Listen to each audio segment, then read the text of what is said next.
Back जैसे मैंने शुरू में बताया था, हमारे साथ मौजूद हैं Aizaz Chaudhry sahab, former foreign secretary of Pakistan, Asif Durrani sahab हमारे साथ हैं, former Pakistan ambassador to Iran और अब सीनियर रिसर्च फेलो हैं इस्लामाबाद पॉलिसी रिसर्च इंस्टीट्यूट। आप दोनों का बहुत शुक्रिया।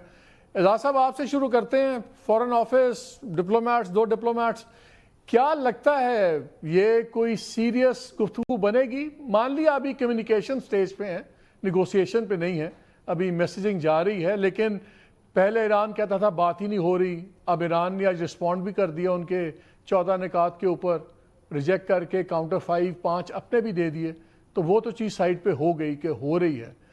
क्या लगता है आपको, बिकॉज दो बड़े सीरियस इश्यूज हैं, आप दोनों से मैं इसी पे जाऊंगा, इसमें दो सबसे बड़े जो क्या कहते हैं आप रोड बम्प्स हैं, एक तो है मिसाइल प्रोग्राम, वो कहते हैं कि जी आप अपना मिसाइल प्रोग्राम जो है वो बिल्कुल मीडियम रेंज मिसाइल्स तक ले आएँ, अमेरिका ने कहा, और दूसरा कि जो स्टेट ऑफ हॉर्मुज़ है इसका जॉइंट कोई मैनेजमेंट हो बाद में और ये मुल्क एक कंट्रोल ना करे सब कुछ।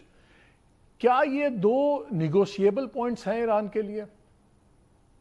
जी, पहले वाला तो बिल्कुल नेगोशिएबल नहीं है। देखें, अमेरिका का ये कहना कि ईरान के साथ कोई बातचीत की जाए, ये बजाते खुद इस बात की गमाजी करता है कि अमेरिका को अब इस जंग की शिद्दत और शिद्दत का अंदाज़ा हो रहा है।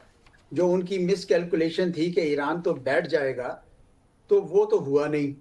अब वो किस मुंह से ये तकाजा करेगा ईरान को कि जनाब आप अपने मिसाइल जो हैं उसके ऊपर हद कबूल कर लें? वो नहीं करेंगे और ना ईरानी करेंगे।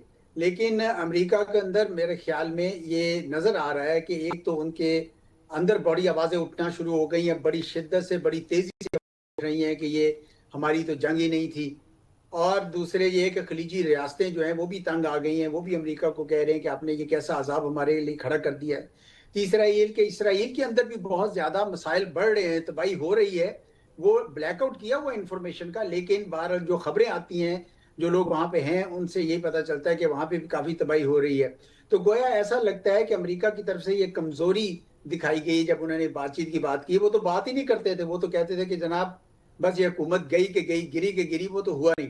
तो ईरान क्यों करेगा ऐसे मौके पर? वो बिल्कुल नहीं करेगा। उसको पता चल गया कि ये उसकी जो पॉलिसी है वो चल रही है, और ईरान ने जो शराइत जो मुस्तरद की हैं, वो साफ नज़र आता है कि ईरान के पास वो फिर अभी मजीद कुव्वत बाकी है। उनके पास मिसाइल की, ड्रोन की कुव्वत जो है वो ख़त्म नहीं हुई, और गोया वो अभी भी पूरे एतमाद हैं। लेकिन बहरहाल बातचीत शुरू होना अच्छा कदम है। पाकिस्तान काबिल सताइश है, पाकिस्तान को ये करते रहना चाहिए।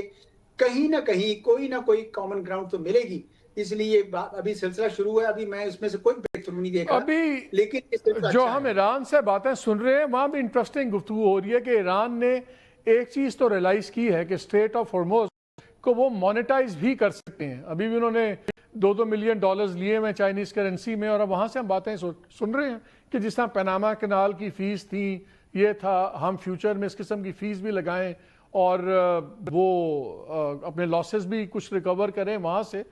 तो लेकिन यही एक इशू है दुरानी साहब, सवाल तो वही दो चीज़ें हैं।